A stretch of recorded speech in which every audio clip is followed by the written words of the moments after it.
After 12 seasons in the NFL, Julian Edelman calling it a career. The wide receiver announcing his retirement from the league on Monday night. Three-time Super Bowl champion, Super Bowl 53 MVP. Julian Edelman brought it all to the slot for New England, underneath the defense with whip routes, juke routes, certainly things with the ball in his hands as a ball carrier, over routes, crossing over the middle of the field. Definitely an element to Julian Edelman's game as well, and he was just everything that the Patriots would have asked for in a player and in a teammate, somebody that was extremely tough, dependable, and really clutch in the biggest moments. Of course, we'll remember him for the catch against the Falcons, the tip catch, the catches against Seattle over the middle against Cam Chancellor, or on the touchdown, the go-ahead touchdown on the little whip route that really is his patented move from Tom Brady.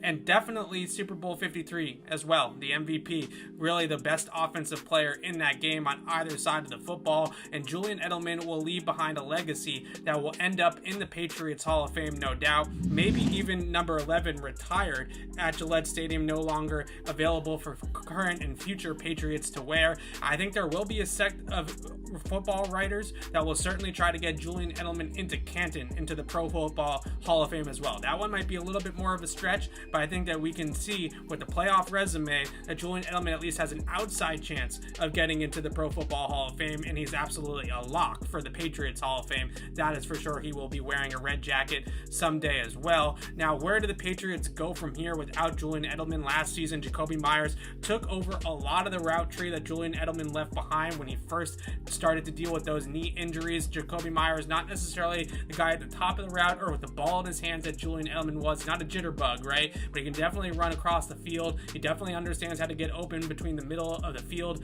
and middle of the field coverage and how to work off of it, taking some pointers from Edelman himself on how to run some of those routes. Free agent additions Nelson Agholor and Kendrick Bourne also have time in the slot in their careers. Bourne a little bit quicker at the top of the route, physical than Julian Edelman.